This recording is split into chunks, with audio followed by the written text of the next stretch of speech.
நம்ம சென்னை சில்க்ஸின் ஆடி blast, சேவிங்ஸும் blast, கலெக்ஷனும் blast. ஓட்டு எதுக்கு போட்டோம் நாங்க? அவருக்கு ஓட்டு போட்டு நாங்க இது பண்ணோம். விஜய் சார் சொல்றாருல்ல தங்கச்சின்னு சொன்னால, இப்ப ஒரு தங்கச்சி இறந்து கிடக்கு, குழந்தை ஹாஸ்பிட்டல் அட்மிட் இருக்காங்க. அந்த குழந்தைக்கு என்ன இது? அந்த ஹாஸ்பிட்டல் மூடணும். அங்க இருக்கிற 4 டாக்டர்ஸ் வந்து பிராக்டிஸ் பண்ண கூடாது. இதுதான் எங்க கோரிக்கை. இந்த நிதி இது எதுவுமே எங்களுக்கு தேவையில்ல. அந்த 4 டாக்டர்ஸ் வந்து இது பண்ணணும். அதே மாதிரி அந்த ஆர்டிஓ ஆபீஸ்ல வந்து ஸ்பெஷல் இதுதான் பண்ணாங்க. இது வந்து கலெக்டருக்கு தெரிஞ்சிருக்கணும். கலெக்டருக்கும் நாங்க கலெக்டர் கிட்ட மனு கொடுக்குறோம். கலெக்டர் சொன்னாங்க இப்படியே நடந்துச்சு, எப்ப நடந்துச்சு எங்களை கேட்கறாங்க. அது ஒரு சில்லி கேள்வி. அவங்க கேட்கலாமா? ஃபர்ஸ்ட் ஆஃப் ஆல் அது ஒரு சில்லி கேள்வியில கலெக்டர், அந்த திருவள்ளூர் டிஸ்ட்ரிக்ட் கலெக்டர், அவங்க சில்லி கேள்வி அவங்க கேட்கலாமா? எப்ப நடந்துச்சு எங்களை கேட்கறாங்க. எதுவுமே எங்களை கேட்கவே இல்லை. என்னதுமே எங்களை கேட்கல. என்ன நடந்துச்சுன்னு ஒருத்தர் கூட வரல. ஒரு ஹெல்த் கவுன்சிலிங் எந்த ஒரு இதுமே வரல. இந்த ரீசன் என்ன? அங்க என்ன பண்றாங்க? கவர்மெண்ட் எதுக்கு இருக்கு? கவர்மெண்ட் இன்னும் வேலை நடக்குது. அவசரமா டிஸ்சார்ஜ் பண்ண சொன்னாங்க. நைட் 9 மணிக்கு போஸ்ட்மார்ட்டம் பண்ணாங்க. 1 ஹவரா பண்றாங்க. எதுக்கு அப்படி பண்ணணும்? கைய 9 மணிக்கு போஸ்ட்மார்ட்டம் பண்ணி எங்க கிட்ட சைன் வாங்க. இல்ல 2 பேர் இருந்தாலும் போஸ்ட்மார்ட்டம் பண்ண, 4 பேர் இருந்தா பண்ண முடியும்னு சொன்னாங்க. ஆனா அந்த 4 பேர் இல்ல, 2 பேர் தான் பண்ணாங்க. பண்ணது 2 பேர். அந்த டாக்டர்ஸ் பண்ணி தான் வச்சாங்க. அப்புறம் ஏன் போய் சொன்னாங்க 4 பேர் வந்து தான் பண்ணணும்னு? எதுக்கு இந்த மாதிரி போய் சொல்லி பண்றாங்க? ரிப்போர்ட் சொன்னாங்க மண்டே வரும்னு சொன்னாங்க. இது வரைக்கும் ரிப்போர்ட் வரல. பிஎம் ரிப்போர்ட் வந்தாதான் எந்த ஒரு ஆக்ஷன். அப்படி இல்லனா நாங்க பணத்தை தோண்டி நாங்க வந்து இங்க உட்கார்ந்து எஃப்ஐஆர் இன்னும் எஃப்ஐஆர் போடல. 0 எஃப்ஐஆர் பண்ணிட்டு கோடம்பாக்கல நீங்க வந்துச்சு. எஃப்ஐஆர் இன்னும் ரிப்போர்ட்டே பண்ணல. First of all FIR Avadi T10 police station இன்னும் ஃபைல் பண்ணல. இது என்ன கேள்வி கேட்கணும்? ஓகேவா? அவங்களே கேட்கணும். அந்த எம்எல்ஏ வரல.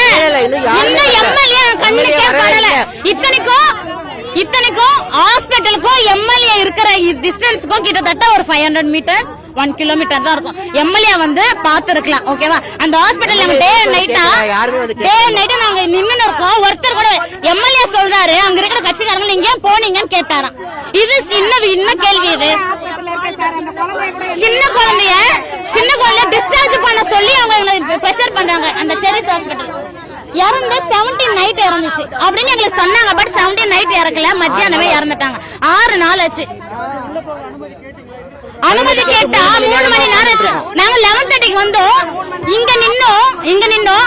அங்க இருந்து கூட்டிட்டு போய் அந்த பார்க்கிங்ல நிறுத்திட்டாங்க. எங்களை அங்க வந்து எந்த ஒரு ரெஸ்பான்ஸும் பண்ணல. உள்ளேயும் விடல, உள்ளேயும் எங்களை பார்க்க விடல. என்னன்னு பாருங்க. அவ்வளவுதான். முதலமைச்சர் வந்து இங்க வந்து தங்கச்சிங்களை பார்க்கணும் சொன்னால. இப்ப என்ன பிரச்சனை? முதலமைச்சர் வந்து எடுக்கணும். முதலமைச்சர் வந்து பார்க்கணும். அதுதான் எங்களுக்கு தேவை. முதலமைச்சர் வந்து நீதி வேணும் எங்களுக்கு. அந்த குழந்தை தனியா தவிக்குது. நீதி வேணும். அந்த ஹாஸ்பிடல்ல இது மாதிரி 4 வாட்டி எங்க அண்ணன் சொல்லி தானே ஓட்டு கேட்டாரு. எங்க அண்ணன் வெளியில வரணும். எங்க அண்ணன் வெளியில பண்றாங்க. அந்த ஹாஸ்பிடல்ல சீல் வைக்கணும், இடிக்கணும். இப்ப உடனடியா அந்த ஹாஸ்பிடல்ல மூடணும். அந்த ஹாஸ்பிடல்ல யாருமே நடத்த கூடாது. நிறைய பேர் அவங்க வந்து ட்ரீட்மெண்ட் கொடுக்குறாங்க. அவங்க அதே தான் எல்லாரும் மூடுங்க. டெத்துக்கு அப்புறம் இன்னமும் அவங்க ஆபரேஷன் பண்றாங்க. அந்த ஜெய்சன் பிரேம்குமார் அண்ட் சாண்டி ஜெய்சன் வந்து இன்னமும் ஆபரேஷன் பண்றாங்க. மத்தியானம் பண்ண ஆபரேஷனுக்கு அப்புறம் ஈவினிங் 11:30 வரைக்கும் ஆபரேஷன் நடந்து இருக்கு அந்த தியேட்டர்ல. இன்னமும் ஆபரேஷன் பண்றாங்க. பிராக்டிஸ் பண்ண கூடாது. நாங்க இங்கே தான் நாங்க தோண்டி கூட எடுத்து வச்சுப்போம். ஆனா நாங்க எங்க போக மாட்டோம். இன்னொரு பொண்ணுக்கு அந்த மாதிரி நடக்கூடாது. நம்ம சென்னை சில்க்ஸின் ஆடி பிளாஸ்ட், சேவிங்ஸும் பிளாஸ்ட், கலெக்ஷனும் பிளாஸ்ட்.